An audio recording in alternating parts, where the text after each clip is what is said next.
صار انه اهم شيء القصيدة لازم تتوزع وتنعزف، والكلمات محرم. يعني انت 10 أولى 10 محرم 10 أولى، ما تنطي من نفسك وتعوف الفنيات والحركات والكلمات اللي تنزل بيها للشارع. بس 10 أولى، بس 10 أولى، يعني من 1 محرم إلى 10 محرم. عوف كل شيء، يعني اكتب مصيبة الحسين بذن ال10 أيام والباقي السنة كلها إلك. شو تريد تسوي سوي عم انت الله يحاسبك، والحسين هو اللي يتحاسب وياك. هو اللي بس ذن ال10 أيام احنا نطلبهن عمي، اعتبرونا احنا نحكي بلسان الجمهور والناس العامة. بس ذن ال10 أيام يا خدام الحسين، يا رواديدنا الكبار والمشاهير والصغار اللي ماخذين الساحة بهالمعنى هذا. بس ال10 أولى اعطيني قصيدة اردبشي بيها. يعني خلي القصائد اللي تاخذ مشاهدات واللي تصعد ترندات، خليها القصائد اللي تبكي، القصائد اللي بيها دمعة، قصائد اللي اللطامة توقف من البكي ما تلطم. مو والله تخلص لي اياها يعني سوالف ما انزل الله بها من سلطان. زين طفت الكهرباء ما يروح النت، لا ما يروح. خويا ما اقصد اي رادود، انا حاليا المنشور اللي نشرته والستوري اللي مخليه ما اقصد اي رادود، وما محدد اي رادود، ومنشور عام واحكي بصوره عامه. ولو انا احكي حتى على نفسي اذا بي قصور انا الوم نفسي. زين القضيه يراد لها غيره، القضيه زادت عن حدها. ماكو واحد كبير يسولف، اذا هم الكبار يجيب شد الله ومحمد وعلياك روح اقرا. انت رادود، عندك ذوق، عندك وعي، واصل صاعد من بر الحسين، صار لك سنين تقرا، ما تعرف هاي القصيده شنو الخلل اللي بيها؟ ماكو شاعر غير الشاعر اللي كاتبها تستشيره تقول له يابا هاي القصيده شنو بيها من خلل؟ بالله راجع لي اياها. النقاد هواي بالادب، باللغه العربيه، بقواعد اللغه العربيه، بالفقه، بالطرقاع السوداء. اراجع القصيده. انت رادود والك اسم وجاي توصل رساله وقضيه مهمه. اذا ما عندك غيره على الحسين، اذا انت كاتلك مشاهداتك واقتتال على القنوات مال اليوتيوب، اقتتال صاير. اي واحد هسه تدعيه تقول له تعال خل ادعيك مجلس والقصائد اعطيني انا انزلهم قناتي مال اليوتيوب مو بقناتك، اتحداه اذا يرضى. اتحداه والله قسما بالحسين، اتحداه اذا يرضى تاخذ القصائد من عنده. ذاك من ذاك، يعني جزء واحد اثنين بدون استثناء. زين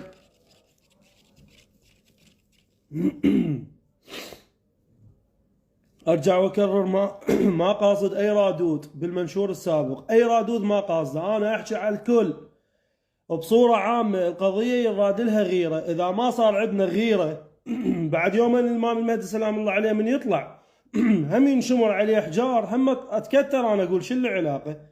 خلى تكتر الاحجار، انا مو يمي شو العلاقة؟ هو خلي يصد وحده. يعني هيك القضية. القصايد اكو بيها حاليا، القصايد والمجالس زين، والطرح اللي جاي يصير واللي جاي ياخذ مساحة اكبر من حجمه. زين احجار، يعتبر احجار ينشمر على اهل البيت. انت ما توقف تصد الاحجار هذا ليش؟ انا ما احكي طبعا بس على شعراء وعلى رواديد، لا احكي على بصورة عامة، احكي على الكل، حتى على الجمهور. يعني الجمهور، العتب على الجمهور اللي يصعد القصيدة. تنزل قصيدة بالتيك توك تلقاها مخبوصة الدنيا بها خبص، مخبوصة الدنيا ما قائمة القيامة عليه. من تجي تباوع ما ادري شنو فيها، كم صايرة مجرد لحن مال افلام كارتون، صاير قصيدة محترقة، الدنيا محترقة. زين ثاني لحن طب عليه تلقاه اغنية صار لها 6 سنوات نازلة باليوتيوب، الدنيا محترقة. على اليمن الجمهور هاي ذمة برقبة كل واحد. ذمة قضية الحسين يراد لها وقفة، يراد لها غيرة. وارجع واكرر 360 يوم بالسنة، 350 يوم إلكم، و10 أيام خلوهن الأبو عبد الله. خلونا نبكي بذن ال10 أيام بس. عوفوا الترندات ولا تفكر بالمشاهدات. وأنا قبل محرم نشرت قبل محرم ب3 أشهر وقلت أي شاعر وأي رادود مظلوم إعلاميا وما عنده مقاطع باليوتيوب وما مشهور وما عنده مشاهدات، انا واحد من الناس خادم له وشنو يريد محتاج. وسويت قناة بالتليجرام ونشرت بيها، وخدام الحسين رواديد وشعراء يشهدون بهذا الشيء. ما امدح بنفسي بس اقلها ساعدت كم واحد مظلومين ما واصلين. ايش كم واحد تلقى عنده دمعه حقيقيه بعد على الفطره مالته، ما يعرف شنو ترند، ما يعرف شنو مشاهدات، ما يعرف شنو لازم اكض رقم واحد بالترند، لازم انا اكضه اشلب بيه ما هده. وزين ليش؟ والقضيه والمصيبه وين؟ منو يقرا عليها؟ اقعد جد من القبر اقول له تعال اقرا وبتشيني؟ غير انتم اصحاب الرساله، انتم اصحاب القضيه. ليش من صارت بيدكم تتخلون تصير مصلحتكم فوق كل شيء؟ مصلحتك على مصيبه الحسين، ليش؟ ليش مصلحتك على مصيبه الحسين؟ ليش؟ يعني اذا لغى هسه التوثيق واللغه هسه احنا مو ضد التوثيق ولا ضد الحداثه ولا، بس ليش انت تخلي بالك وفكرك اهم شيء بالستوري؟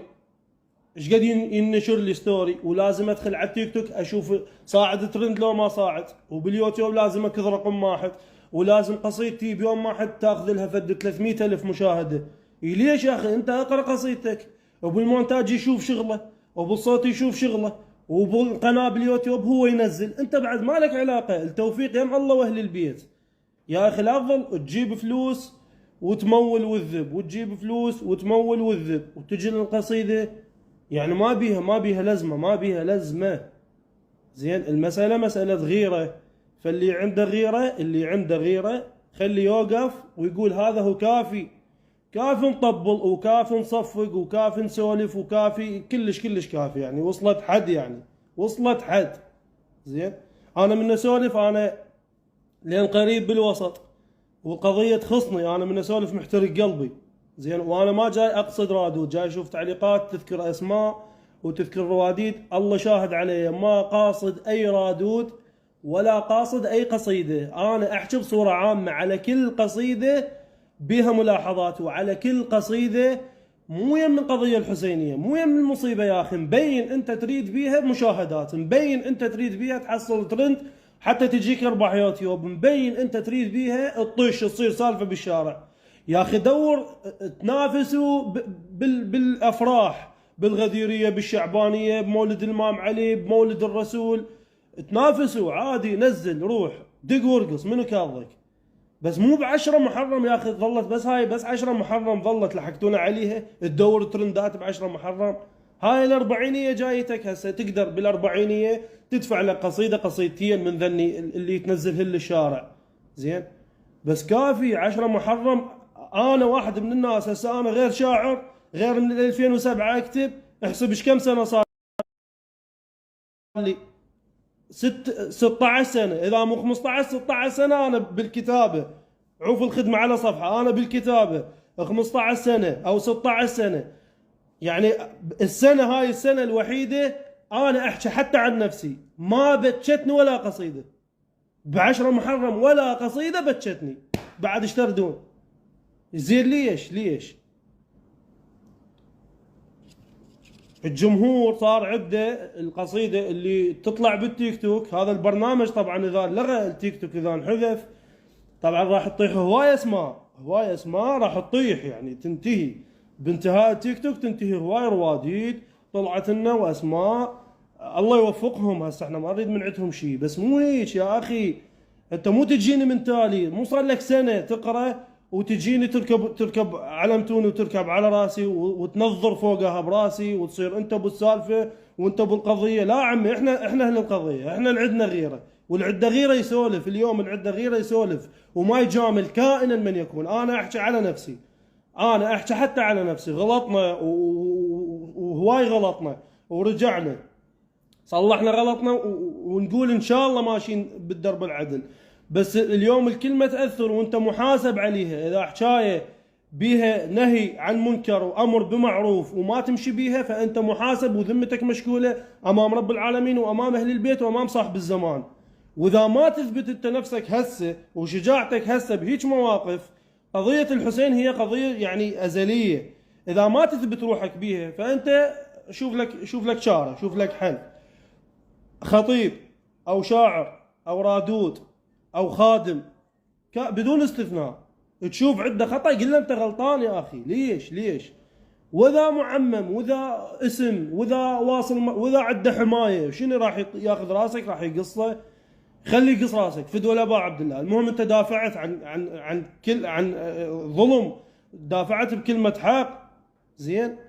والله محترق قلبي، يعني انا صار لي هاي بالعشرة ايام اباوع من خلصت العشرة الاولى مال محرم، بديت ارجع للقصائد، نقول كنا ملتهين نكتب ومشينا كم واحد من خدام الحسين. هسه رجعت اباوع، يعني مصيبه مصيبه. انا ما جاي اذكر، ما جاي احدد فلان رادود، ما جاي اذكر طبعا التعليقات اللي جاي تذكر حيدر البياتي، لا، حيدر البياتي القصيده اللي نزلها قصيده بقمه الابداع، وشعرها شعور بعد مصطفى العيساوي واخونا وحبيبنا. وما جاي احكي على حيدر البياتي عزلوها على صفحه هاي القصيده، مو لان خذت مشاهدات جاي تنذكر، لا، انا جاي احكي، انا احكي لكم اللي عندي موجود عندي حاليا. الله شاهد علي وقسما بالحسين اذا اتوازى انشرهن. عندي 5 مقاطع ل5 اسماء من المشاهير الرواديد المشاهير المشهورين، انقرت هسه بالعشرة الثانية، وعندهم هاي المجالس اللي هسه قروها قبل كم يوم يعني ما نازله بعدها، واحتمال اكو بيهم يتراجع ما ينزل. زين، عندي مقاطع اذا نسولف بيهن تصير مصايب. زين، الله شاهد تصير مصايب.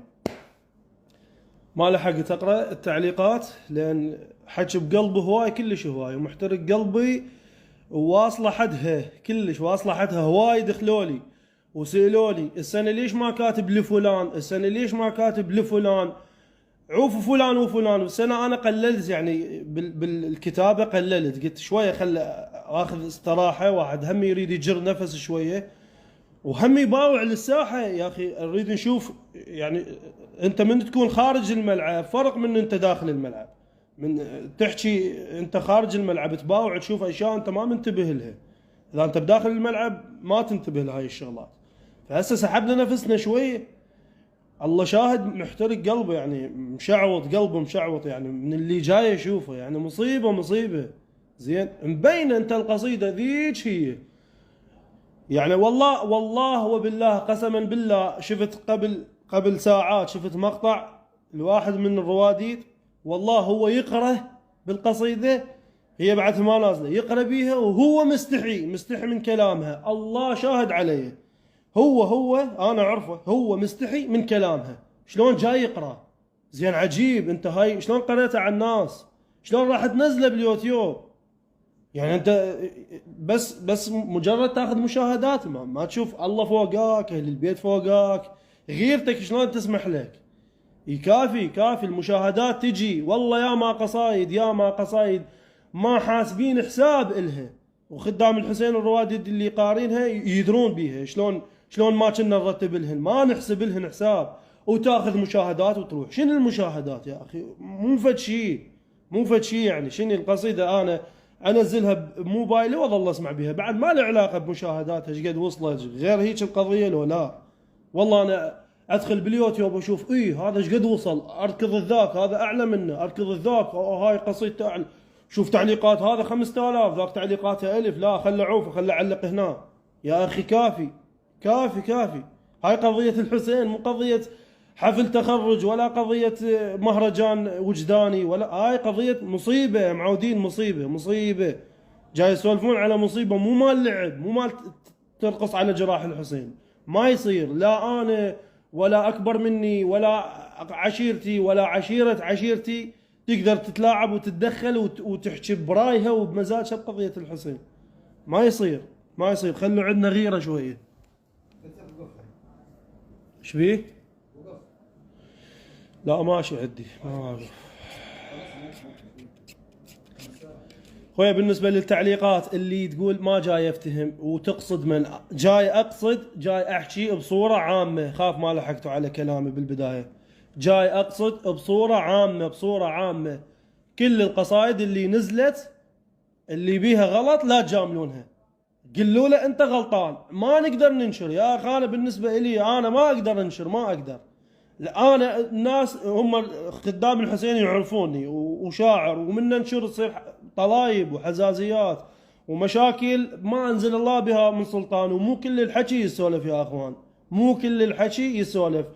جاي احكي انه القصيدة بين اللي يراد بها مشاهدات وتصعد ترند.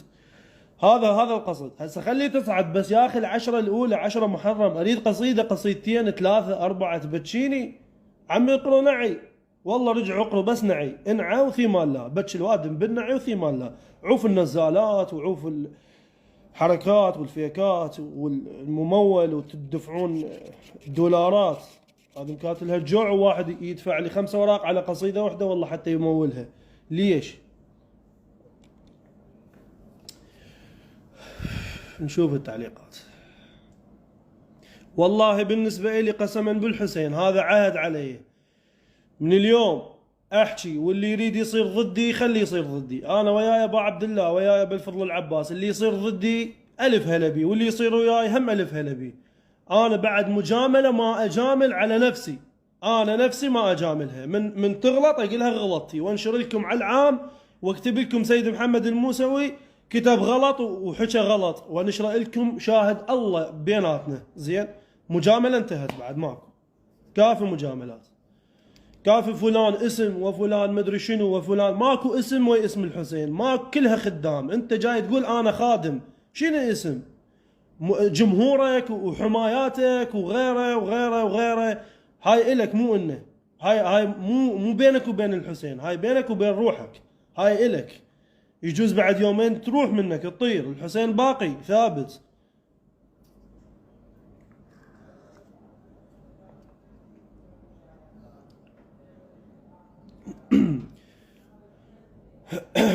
اسماء ما نقدر نذكر،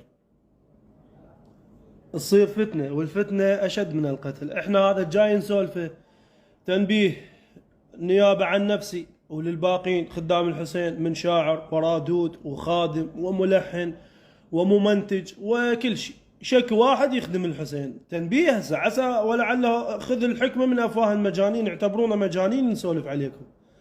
تنبيه، هذا تنبيه لا اكثر ولا اقل، مو تهديد.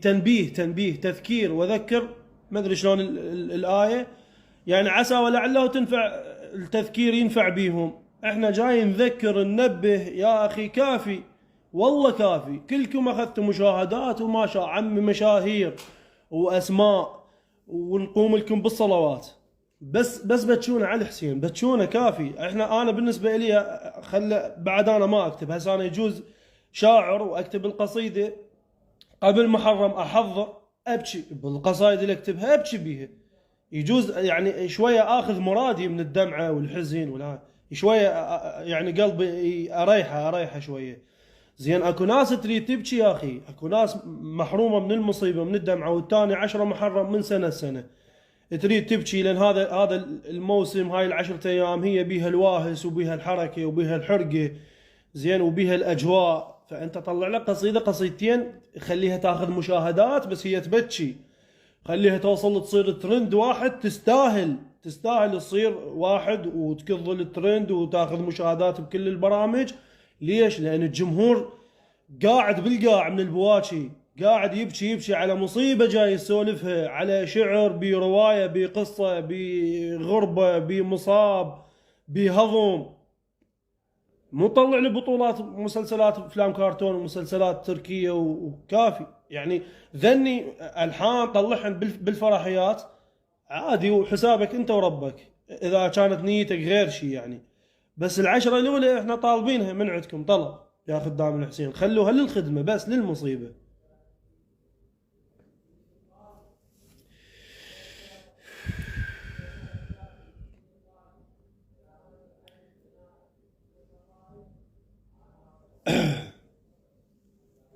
الله شاهد، انا ما جاي اذكر اسم، ولا عندي قصد على اي واحد من خدام الحسين. انا اللي جاي اقوله بصوره عامه، زين، بصوره عامه، واللي جاي اسولفه اللي يفهمه بصوره سلبيه بعد هو وفهمه هو ورأيه، واللي عنده عداء شخصي ويرادود من الناس مو مشكلتي. انا جاي احكي بصوره عامه، وانا واحد من الناس. الوضع جاي يتطور، وقلتها بالمنشور، الوضع جاي يتطور. اذا استمر الوضع هيك بهذا التطور مالته السلبي، زين، انه الرواديد يعني والله مع الاسف قبل سنوات كانت ليله السابع بدون ذكر اسماء، لا حد يقول لي قبل سنوات كانت ليلة السابع منافسة بالدمعة، منافسة بليلة السابع، منافسة على الدمعة. والله تركض تباوع للبث مال فلان، تركض تنزل القصيدة مال فلان تباوع لها، تشوفها تشبع بواكي وانت تباوع لها باليوتيوب، مو بالمجلس، لا باليوتيوب تباوع لها تشبع بواكي عليها. هسه وين هذا الحكي؟ وين صار يا معودين؟ قسما بالحسين انا واحد من الناس اذا استمر الوضع هيك اعتزل الشعر. هسه بعض الناس يقول روح، واذا اعتزلت هسه انت ياهو النابغه الذبياني ما اعرف شو اسمه. انا على قد حالي وشاعر خادم على قد حالي زين، بس قسما بالحسين اعوف الشعر واعتزله نهائيا، واقعد اتربص الكل واحد يزل مع الحسين عليه السلام زين، وانشر بالعام بعد وبالاسم وبالصوت وبالصوره. انتهت اذا استمر الوضع هيك، لان بعد غيرتنا ما تسمح، الله شاهد غيرتنا ما تسمح. ما انا هسه هواي حكي بقلبي، يعني القصايد اللي ببالكم ببالي موجوده، بس ما اقدر اصرح بيها، ما اقدر اصرح انا. ليش؟ لان تصير فتنه وانتم تفتهمون. سيد محمد مني يسولف مو يعني شخص عادي مجهول ناشر بالفيس ويحكي براحته، لا، سيد محمد يحسب له 1000 حساب فلان وفلان. تصير عداوه زين، وتصير نزاعات وتصير صراعات وتصير فتنه، فما اريد احكي.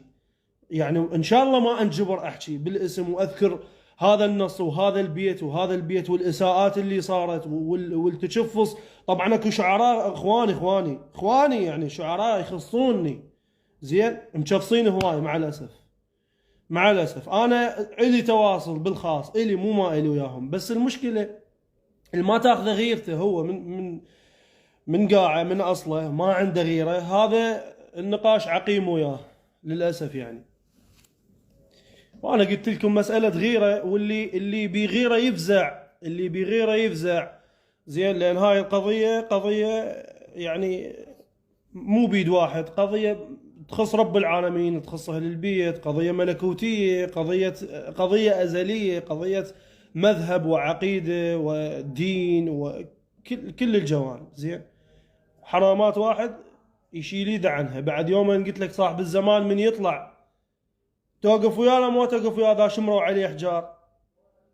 خلينا نفرض حجار، صارت الحرب بحجار، بس مجرد حجار يا اخي، مو قصف وصواريخ وطيارات ودبابات وقناصات، لا حجار. العرك يصير ويا الامام المهدي سلام الله عليه روحي له الفداء بحجار يصير. توقف وتحامي عن امامك وتصير له سد عن الحجار، وتاخذ لك كم طقه وكم حجاره وكم فشخه براسك. لو ما تاخذ، اذا تقول مستعد يلا بين هنا هاي الساحه، هاي جاي شامر حجار بالقصايد، جاي شامر حجار، اوقف وصد لك كم حجاره عن صاحب الزمان. يلا خلينا نشوف الغيره. انا بالنسبه لي انا احكي باللسان زين، من راى منكم منكرا فليغيره بيده.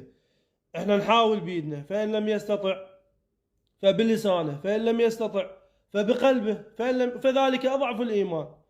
احنا هسه بقلبه ما تشفي القلب، لا مستحيل انا اظل الوم بقلبه. ليش؟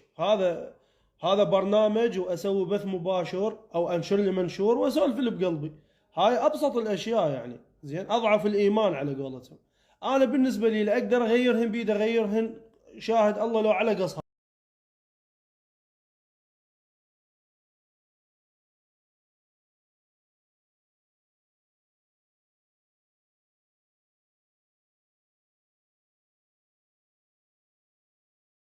هاي لو على قص هاي اغيرهن بيدي، واللي بلساني لان اكو خدام الحسين يعني ما مع الاسف.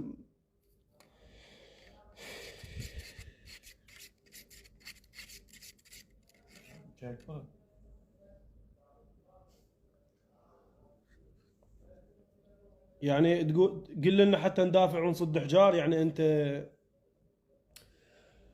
مثل بس ما اقدر اقوله، راح اصيغه بغير صياغه. هذا واحد قالوا له يا معود الطاعون انتشر بالبلد، قال لهم يا معودين بعده ما واصل شارعنا.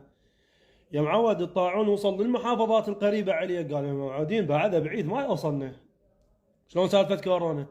يا معود الطاعون وصل لمحافظتك، طب بمحافظتك، قال لهم هو بعد عود على ما ينتشر بالمحافظه كلها يلا يلوح نساره.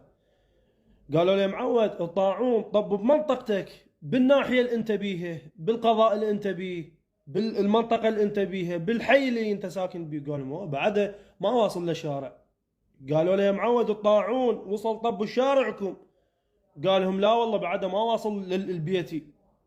طب البيت الطاعون يا معود، ابوك وامك واخوك واختك تمرضوا بالطاعون. قال اي بعد انا ما واصل منا لمن مات بالطاعون. فانت جاي تقول لي قل لي حتى اصد الحجار عن صاحب الزمان؟ يعني انت تاني لما اقول لك ما تصد حجار؟ هو هذا قدامك جاي تشوف القصايد والمنشورات والدنيا متروسه، البرامج متروسه، الا اذكر اسم. اذا انت غيرتك تقول لك والله الا يقول لك فلان، لا انت غيرتك روح راجعها حبيبي. اي والله راجعها، وما نريد نحكي زايد حتى ما نزعل بعض الناس.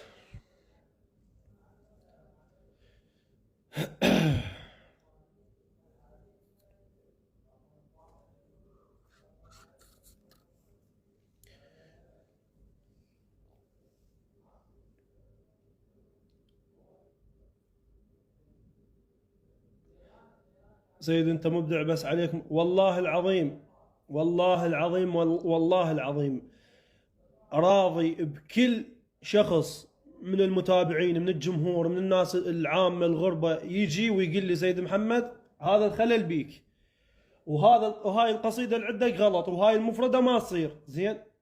وانا وياه نتناقش ونسولف، انا ما نزه روحي، احنا نغلط مو ما نغلط. انا وياه نقعد ونسولف ونتناقش، اللي اقتنع اقتنع، ما يقتنع قسما بالحسين البيت ينشز ينشطب نهائيا اذا ما اقتنع. صارت طبعا على عباس انت العدل وانت الرحمن، وصارت الي جلسه ويا علي الطلقاني، وهذا الموضوع ناشر بفيديو سابقا باليوتيوب. وراها ونحل الموضوع بتفاهم زين. وراها صارت على لوم عيون العباس، وصار هم تعليقات، وصار الحل انتهى وراح، وغيره وغيره زين. انا مو واحد يجي يحشمني ويقول لي خلي عندك غيره عن القضيه، لا انا القضيه تخصني، انا سيد، انا هاشمي، عندي غيره من اصلي، الله خالقني عندي غيره. كيف اذا القضيه هي تخصني والله جابني وحطاني خادم وشاعر بهذا الموضوع، شلون ما ادافع؟ شلون ما اصير عندي غيره وما نزه روحي؟ وارجع واقول ما نزه روحي. واللي يلقى غلط بسيد محمد يجي يقول له هذا البيت عندك غلط، خليه ينشر على العام باري الف ذمه، خليه ينبهني، لان هذا يحبني، اللي ينبهني يحبني ويريد مصلحتي. واللي جاء مني ويقول لي الله على الغلط، لا هذا ما يحب مصر. هذا مجرد يعني ماخذته هيجي العجبه، هذا لا اكثر ولا اقل زين. علي الفاطمي اخوي موجود ويسمع هذا الكلام، وهو داعم لهذا الموضوع اللي جاي اسولف به، وان شاء الله هذا الموضوع يتطور، يعني يعبر الاكثر من شخص من الاشخاص اللي معروفين بالساحه وبالمجتمع، حتى نوقف، حتى نقول كافي كافي. كانوا بداية البث يجاوب على التعليق اللي توه يدخل زين. توك تخدم توزع ماي، يجوز توك تقرب استعراض بالشارع، هسه صرتوا قنوات ومشاهير واسماء عملاقه، والله يوفقكم ويسدد خطاكم بحق محمد وال محمد. بس احترم الخشبه اللي صاعد عليها، احترم منبر الحسين سلام الله عليه، احترمه، خلي قدسيته وحافظ عليها. انت منو وتجي وتصعد وتهرج بكيفك بالحكي وتهرج بكيفك بالالحان؟ كافي كافي والله العظيم كافي. جاملنا هواي، وهاي سبب مجاملاتنا.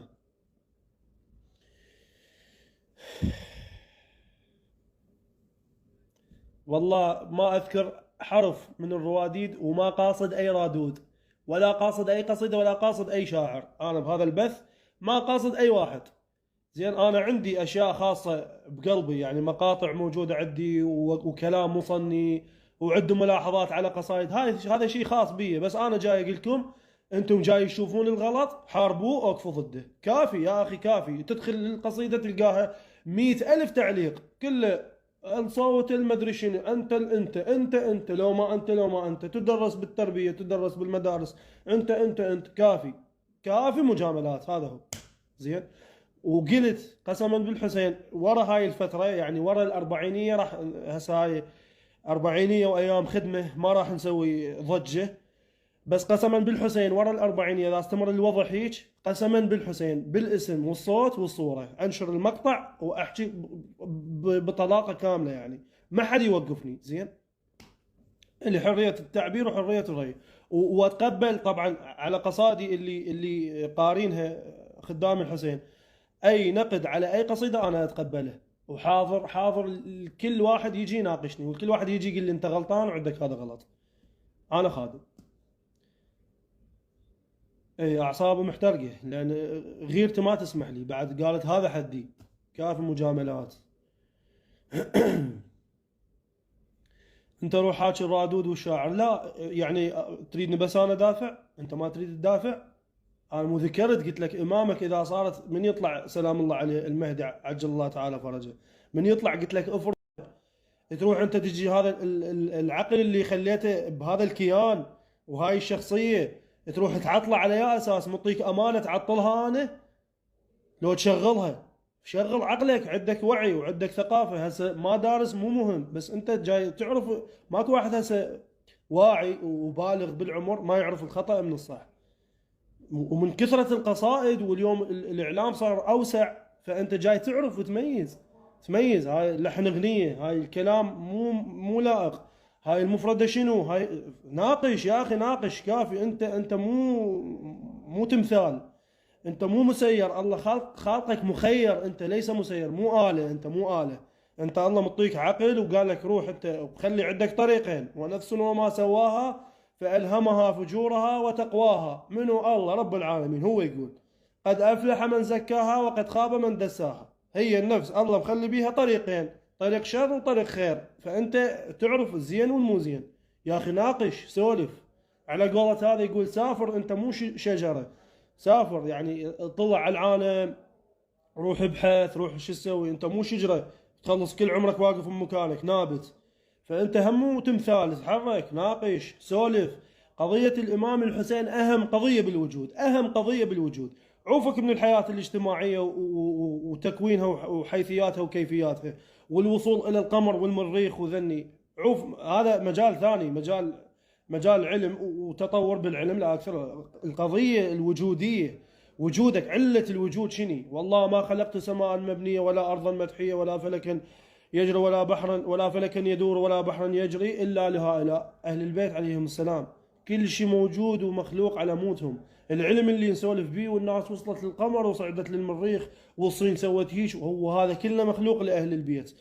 يعني علة الوجود هم، أصل الوجود هم. إذا ما تدافع عن قضيتهم وما عندك غيرة وحرقة، لا راجع روحك، الله وكيلك راجع روحك. يا ما اجت ناس صعدت منابر وصارت خطباء باسم الحسين، وهو ما نقدر نسولف. نقدر نحط كل شيء ونسوي كل شيء ونصعد منابر ونسولف، بس نقول بلكة الله القوادم خير تسولف الكلمة الصح والحق.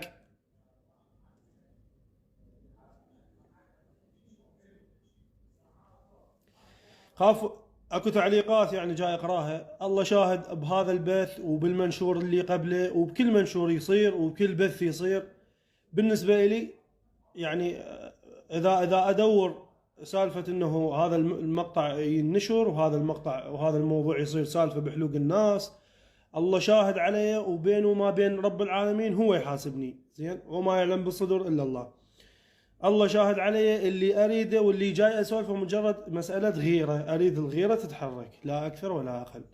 انا ما محتاج مشاهدات ولا محتاج طشه، ولا اريد اسولف بالطشه. لو ادورها كان دورتها من 2007، زين.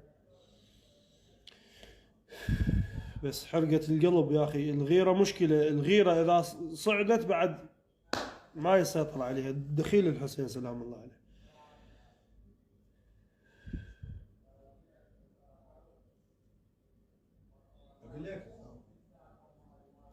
والله خبصتك خويا، وخبصك واخبص آلاف مثلك يا حبيبي.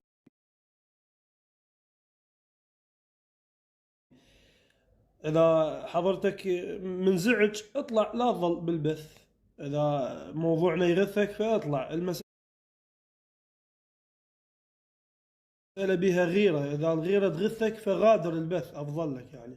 إذا منزعج من الغيرة، موضوعنا على الغيرة احنا نسولف. نريد غيرة على الحسين لا أكثر ولا أقل. أنا أستجد الغيرة من الناس على الحسين لهالدرجة يعني. فاذا ما عندك غيره لا، يعني تغادر البث وانت مرتاح يعني، وعيش حياتك حبيبي، حياتك خاصة بيك، ما جابرك انا، لا اكراهه في الدين، انا ما جاي اضغط عليك ولا جايب دورية بباب بيتكم وجاي اقول لك تعال الا توقف وتنشر وتحكي على فلان وفلان. لا، جاي اقول لك باوع لغيرتك، بس مجرد باوع لغيرتك هذا، ولا تنغر بالوادهم يا اخي، لا تسوي الناس انبياء. هذا هو، كلها خدام الحسين سلام الله عليه. انت مو اقل شيء من الرادود الفلاني، هو صح الله منطيه حنجره، بس من انطاه اياه ما فضله عليك، لا هو مجرد يعني آلة وصل قلم، القلم هو يوصل، هذا هو، انت صوتك يوصل قضية الحسين ورسالة الحسين. يجوز خادم يخدم موكب يسوى له 1000 رادود، والعلم عند رب العالمين مو عندي. زين، فلا تستهين بنفسك، انت مو اقل شأن. زين، وما ادري بعد، الحكي هواي.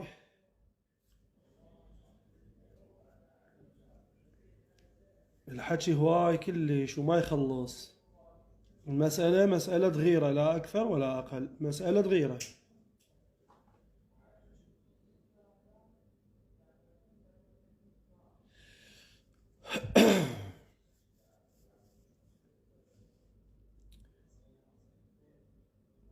لا ما ينعاف الموضوع يا حبيبي، أنا قلت لك مو هي يراد لها مو بس الغيرة، هم لازم ترفقها الشجاعة والصبر، أنت لازم يكون عندك شجاعة وصبر بهذا الموضوع، لأن هي مسألة أهل البيت يراد لها صبر أول شيء.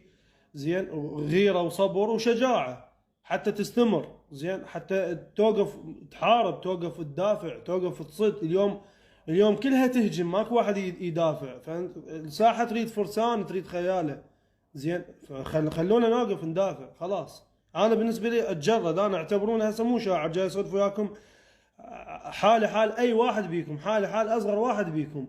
زين، فيعني المساله غيره لا اكثر ولا اقل. هذا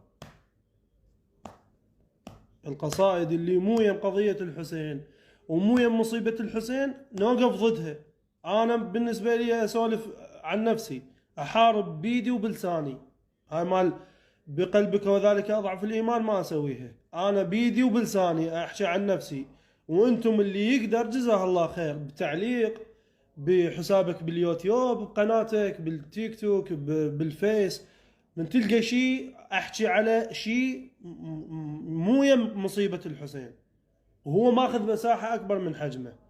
زين، وارجع واكرر، ما محدد شخص، اوقف له قل له هذا انت اللي مسوي له هالش كبرها وخابصنا بيه يا اخي، هذا بي غلط.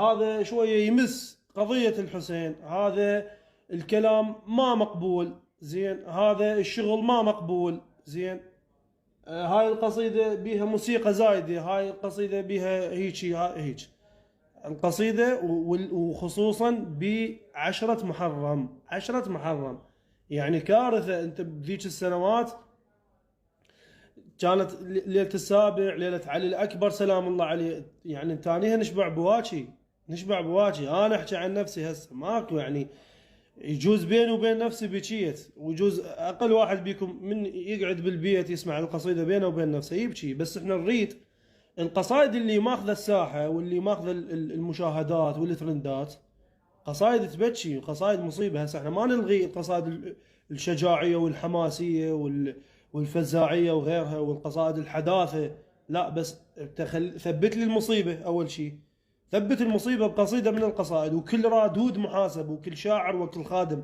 محاسب بيها. ثبت لي مصيبة الحسين، زين، مصيبة علي الأكبر سلام الله عليه، ثبت لي قصيدة على الحسن سلام الله عليه، ثبت لي قصيدة على القاسم سلام الله عليه، ثبتهن ذني، خلي الوادم تبكي بيهن، ووراهن انزل سولف براحتك، تغزل بالقاسم، تغزل بعلي الأكبر، تغزل بمراجل الإمام العباس، سولف بكل شيء، بس احنا نريد المصيبة، نريد نسولف، حدث الناس بما جرى علينا، سولف بالمصيبة أول شيء، عوف الترند وعوف المشاهدات، هاي هي.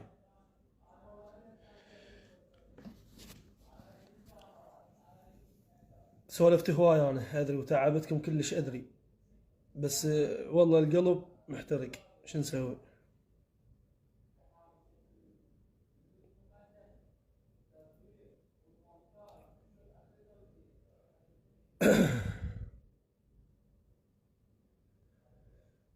الحكي قوي، اي والله اخوي الحكي قوي والاعصاب محترقة.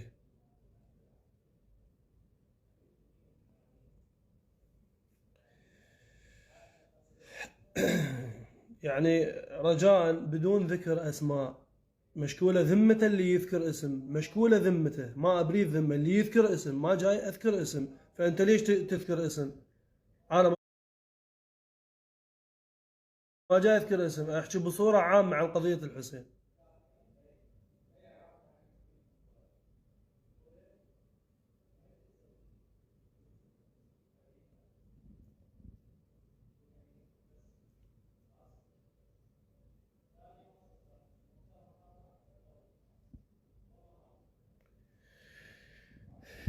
زين ايش رايك رادود معروف بتش الناس يسمعونه يخلصون؟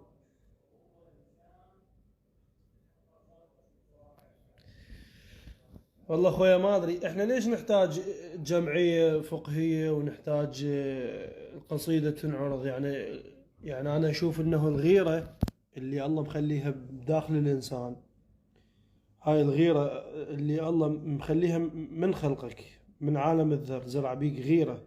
زين، لان انت من جيت لهاي الدنيا وانخلقت شيعي وموالي لاهل البيت، انت مبايع بعالم الذر، مبايع امير المؤمنين، حياتك كلها معروضة قدامك وشايفها وموافق عليها، فانت بيك غيرة موجودة. فليش نحتاج انه القصايد تعرض على فلان وفلان؟ ليش ما تنعرض على الغيرة اللي هي اكبر من كل شيء؟ قصيدة يجي الرادود يعرضها على غيرته، يقولها يا غيرتي هاي القصيدة تسمحين بها أقراها؟ إذا قالت لي أقراها خليه يتوكل يقراها. والشاعر كذلك من يكتب قصيدة ومفردة وكلمة يحاكي غيرته يقولها يا غيرتي سمحين بهاي الكلمة أكتبها وأثبتها. إذا غيرته سمحت له خليه يثبتها، وإذا ما سمحت له بعد غيرته الله مبارك بيها. مسألة غيرة، واللي يفهمني طبعا يفهمني.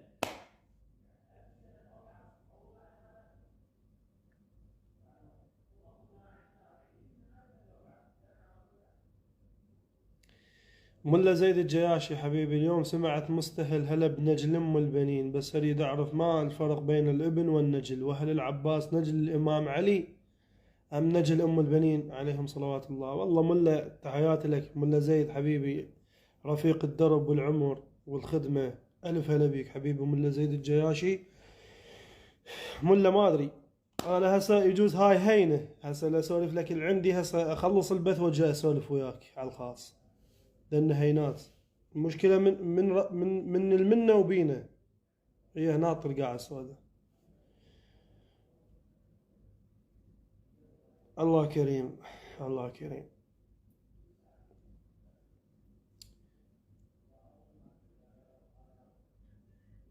هواي اسئله هيك ملاتي حبيبي، هواي هيك تساؤلات وعلى مفردات وعلى هواي امور يعني. بس شو نسوي؟ قلت لك احنا من نسولف تصير فتنه. ليش؟ لان نقول لك اوه هذا ضد فلان وضد فلان وما يدرون بين احنا. آه، نتمنى الخير للكل، والله نتمنى الخير للكل، كل خدام الحسين كلها نتمنى لها الخير والموفقية وتنشهر وتصير ناس معروفة وتوصل. خدمة الحسين ما هو يعلي خدامه، هو يعلي شانهم يرفعهم. اللي يرفع الحسين ما حد ينزله طبعا، بس دير بالكم اللي ينزله الحسين ما حد يرفعه بعد، دير بالكم ترى ها.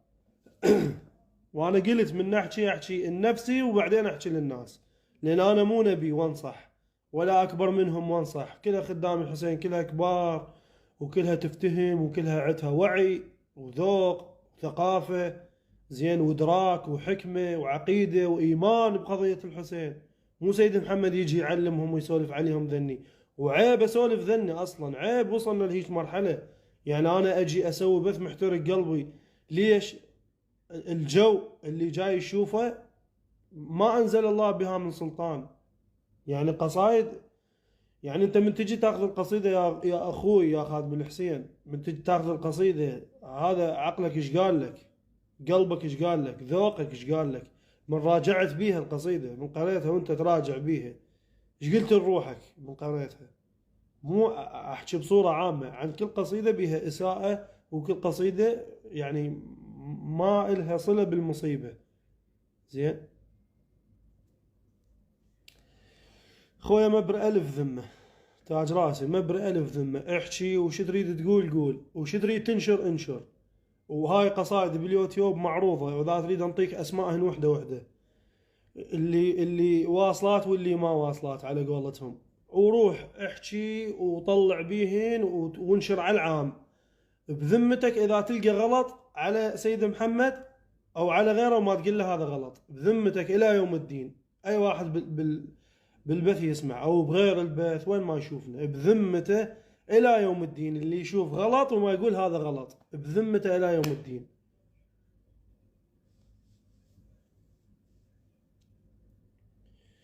والله أغلب اللي هسه جاي يسمعون الكلام من يسمعني بقلبه بينه وبين نفسه راح يقول اي والله هذا الحكي صحيح، انا جاي اجامل بتعليقي، ليش اعلق هيك وانفخ بالقصيده وانفخ بفلان شاعر وبفلان رادود، انفخ بيه اوصله للقمه، هو ليش اكو قمه غير قمه ابا عبد الله؟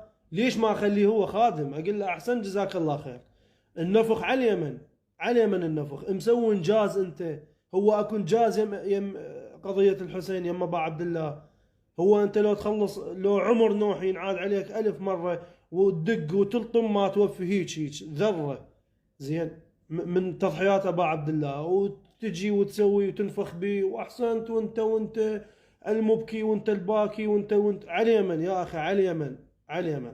زين مصيبة والله مصيبة بالحسين مصيبة.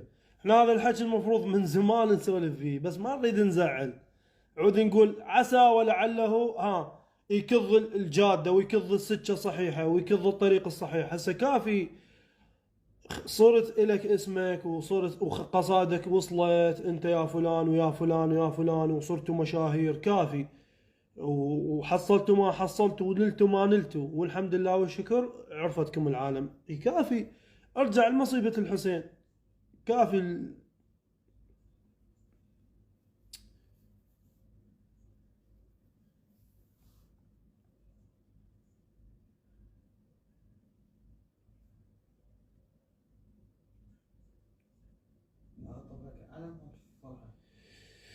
راسلته والعباس الشاعر شاف الرسالة وغلس، هو على مود يفسر الشعر على مود الناس ما تختابه. واي هيك انا ذكروني يعني بعض المتابعين تعليق بمنشور، نسيت الشيخ اللي هذا شو اسمه سلام، الشيخ الناشر على لو ما عيون العباس، مو شهيد العتاب الثاني. اي يعني اي ذكروني بتعليق سيد تعال جاوب هاي القصيدة مالتك لو ما عيون العباس. انا علقت تعليق طويل يعني وكتبت اللي بقلبي بكل ادب وبكل اسلوب، وسلمت على الشيخ واخر شيء قلت له تحياتي لك يعني شيء طبيعي، انت ليش تنحز وتقمز اذا واحد قال لك انت عندك غلط تباوع، يجوز الله مودي عليك هذا فلان الناس زين، بأضعف خلقه الله يودي لك رسالة وتنبيه، بأضعف خلقه بهاي النملة تمشي بالقاع يودي لك الله تنبيه وتحذير إلك، فأنت ليش تتذمر؟ تابع يا أخي، يجوز صحيح عندك غلط، تعال تجي للمفردة للقصيدة ناقش بيها، مو ترد الغلط بالغلط، لا ناقش، قل له هاي أنا قصدي بيها هيك أمام الله ورسوله، أنا أقصد بهاي الكلمة هيك وأقصد بهذا الموضوع هيك، وأنا مستند على فلان حديث وفلان رواية وما إلي كل غاية، وأنت إذا فاهمها هيك أنا أقول لك هذا قصدي، ما بيها شيء، هي ليش تتهرب وشي؟ زين وايد يدخلون لي على الخاص والله رغم الانشغال ورغم كل شيء أدخل من الفيس أجاوب هواي أسئلة، هاي شنو قصدك بيها؟ أجاوب هاي شنو قصدك بيها؟ أجاوب، ونفس السؤال يعني أنت تخيل من حسابك بالفيس يدخلون لك فد 100 واحد نفس السؤال شنو قصدك بهاي المفردة، ادخل والله اجاوب واحد واحد زين، طبعا الالحق عليهم واروح للانستا مثلا واروح ارجع بالواتساب واروح ما بيها شيء، هاي قضية انت اذا ما تعبيها كانت وين تعبك يبين، بس تكتب القصيدة حبر على ورق وفي مال لا وانقرت وهذا هو، لا وراك حساب بكتاب كل كلمة تتحاسب عليها، انت حساب الناس ما متحمله، مو حساب رب العالمين انه بتتحمله. يا ابويا. يوم من اباك الله ما خلق ناس مم. وبيه اشكالات. انا جاوبت بيها يعني القصيده من نزلت موجود طبعا المقطع لها هسه متداول، والتعليق اللي علقته يعني لها هسه عليه ردود. زين شرحت اللي عندي، وبقى هو المفروض من قبل لا ينشر. هسه انا من عندي شيء مثل وي فلان رادود وفلان شاعر، مو اروح انشر قبل، لا. هسه انا هذا البث هو ما ذاكر اسم وما ذاكر رادود ولا محدد به. قلت هذا تذكير وتنبيه الي ولنفسي والكل خدمة الحسين. الوراها اذا زادت عن حدها اروح لشخصا انا ليش اخاف منه مثلا يقص رقبتي، ادخل له شخصا ليش؟ لانه هو اكيد يخصني، اكيد صديقي بالخدمه. اي رادود واي شاعر صديقي بالخدمه، اروح ادخل له اقول له يا اخوي جزاك الله خير، هاي هيك وهيك، هاي بيها هيك يعني تنفهم غلط، تنسمع الناس تسمعها تفهم. اللي انتصح وناقشني وطلعنا براي اتفقنا، ما اتفقنا اروح انشر. بس مو تجي قبل تنشر، لا غلط، انا ما اشجع هذا الشيء وضد هذا الشيء، هذا تشهير مو صحيح. تروح لفلان وتقول له هاي القصيده هيك وهيك بيها، اذا عاندك واقول له انا اخوي راح انشر واسوي قضيه راي عام، هذا الحكي طبعا سمعوه يعني للعامه. اي واحد لا تنشر عليه مباشر، ادخل له، حاول تدخل له شاعر رادود خادم فلان فلان فلان.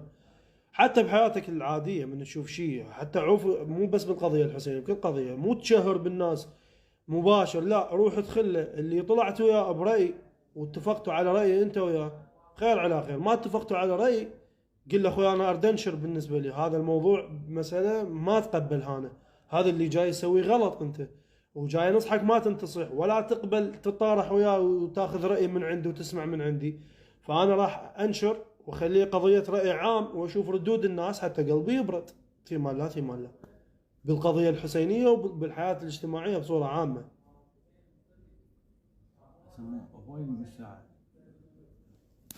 سيلو قالوا مدى الموت الخف خذكوا ما خذون. انا شوف، انا اللي صايره عليه النقاشات كلهن مجاوب عليهن، فما راح ارجع عليهن بعد. انا هذا البث مو حتى اسولف على ذني، انا هذا البث اللي بموضوع، فانا هسه هاي مجاوب عليها بمنشور يعني قديمه السالفه.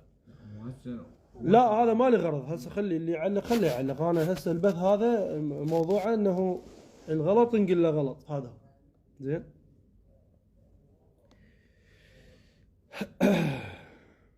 يسمون شو يسمون عليك اشكالات كل واحد طاوله. اتمنى احد بياتي باسم فاقد مرتضى مسلم كل واحد جاي. لا مو انا قلت مشموله ذمته اللي يذكر اسم عموما بالبث بدون ذكر اسماء، وقلت بذمته اللي يذكر اسم، لان انا ما جاي اذكر اسم، ما محدد اي اسم يعني، ولا اي شاعر ولا اي رادود ولا اي قصيده ببالي. انا اسولف بصوره عامه، وكل خدام الحسين كل الرواديد وكل الشعراء كلهم اخوته وتاج راسي.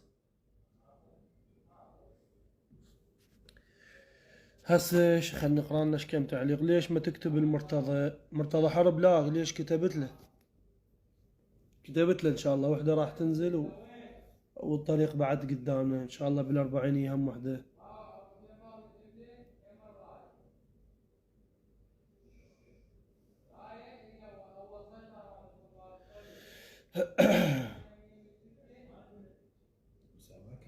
كلام قوي كلش قوي. اي هذا شفته بدخل ما احكي. لا احنا هذا الموضوع ما نريد ندخل به، هيج مواضيع ما ندخل بيها. لا هيج مواضيع ما ندخل بيها، هاي قضية كبيرة. طب بالموازين كذا سيد محمود حاليا اي والله شاي. سيد محمود بالبصرة حاليا، والله مشتاق لك ابو معصومة حبيبي، تاج راس الله يعزك. وكل اللي علقوا جزاكم الله خير ونعم الله عليكم، وجزاكم الله ألف خير لأن سمعتوا من عندي، ولأن تحملتوا العصبية والحرقة، ولأن تابعتوا البث من بداية لنهايته. جزاكم الله ألف خير. اللي سمع بعد هو وقلبه، أنا ما أحكي بعد غير هذا الحكي اللي حكيته. اللي سمع هو وقلبه. زين. وحياكم الله من صغيركم لكبيركم.